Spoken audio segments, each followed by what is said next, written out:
I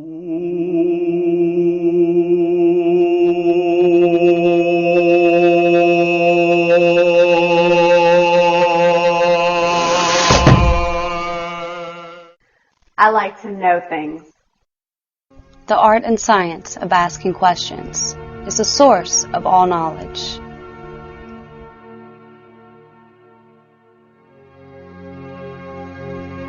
It's impossible for a man to learn what he thinks he already knows.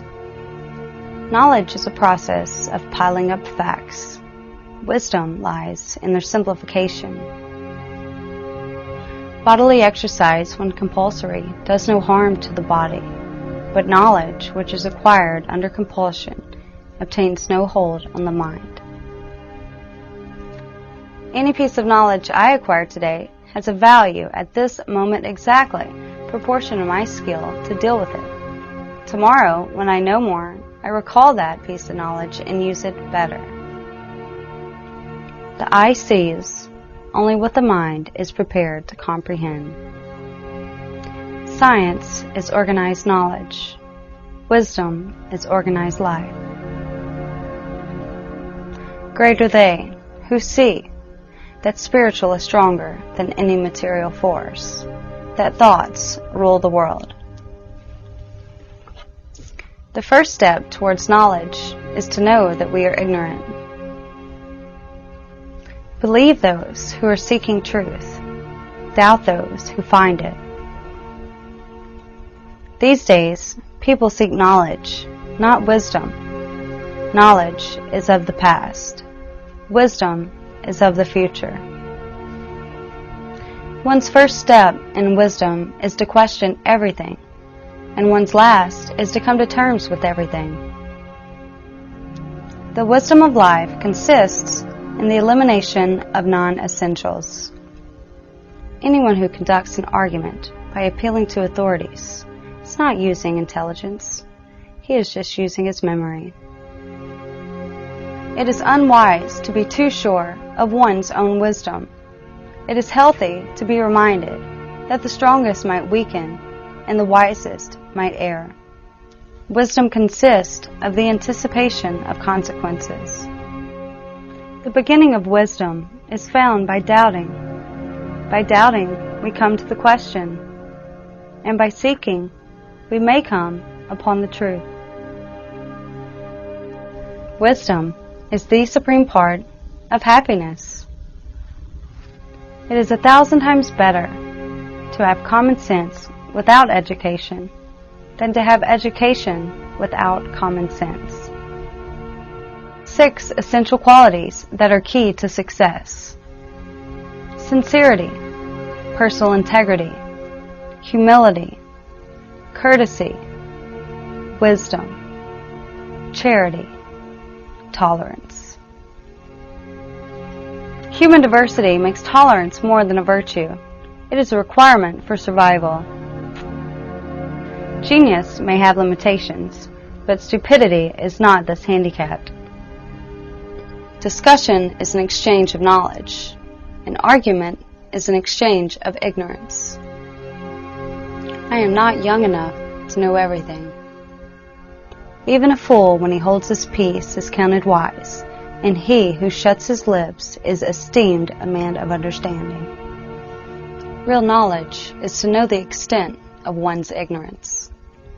Do not speak unless you can improve on silence. 'Tis better to remain silent and be thought a fool than to open one's mouth and remove all doubt. The fool does think he is wise, but the wise man knows himself to be a fool. The dumbest people I know are those who know it all. One of the greatest pieces in economic wisdom is to know that you do not know. Anyone can make the simple complicated. Creativity is making the complicated simple. Great ideas often receive opposition from mediocre minds. Some people will never learn anything. For this reason, because they understand everything too soon. Minds, like parachutes, work only when open. There are two ways to slide easily through life: to believe everything, to doubt everything. Both ways keep us from thinking. It is one thing to show a man that he is in error, and another to put him in possession of truth. The larger the island of knowledge, the longer the shoreline of wonder. The moment one gives close attention to anything, even a blade of grass, it becomes a mysterious, awesome, indescribably magnificent world in itself. Life is the only real counselor. Wisdom unfiltered through personal experience does not become a part of the moral tissue. There is no squabbling so violent as that between people who accepted an idea yesterday and those who will accept the same idea tomorrow. Knowing is not enough. We must apply. A human being is a part of a whole, called by us universe, a part limited in time and space. He experiences himself, his thoughts and feelings, something separated from the rest, a kind of optical delusion of his consciousness. This delusion is a kind of prison for us, restricting us to our personal desires and to affection for a few persons nearest to us.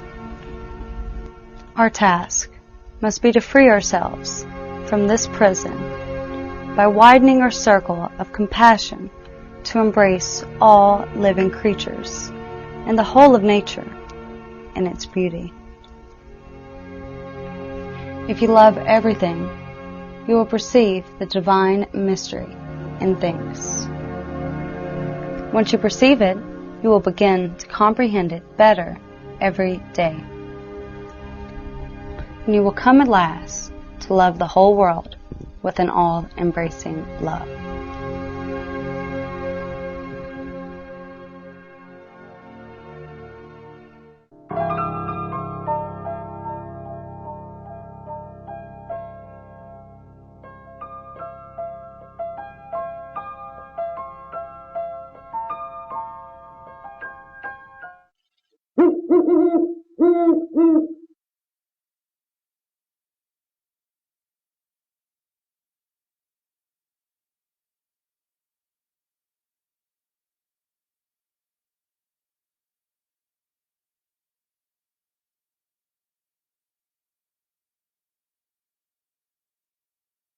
Ooh.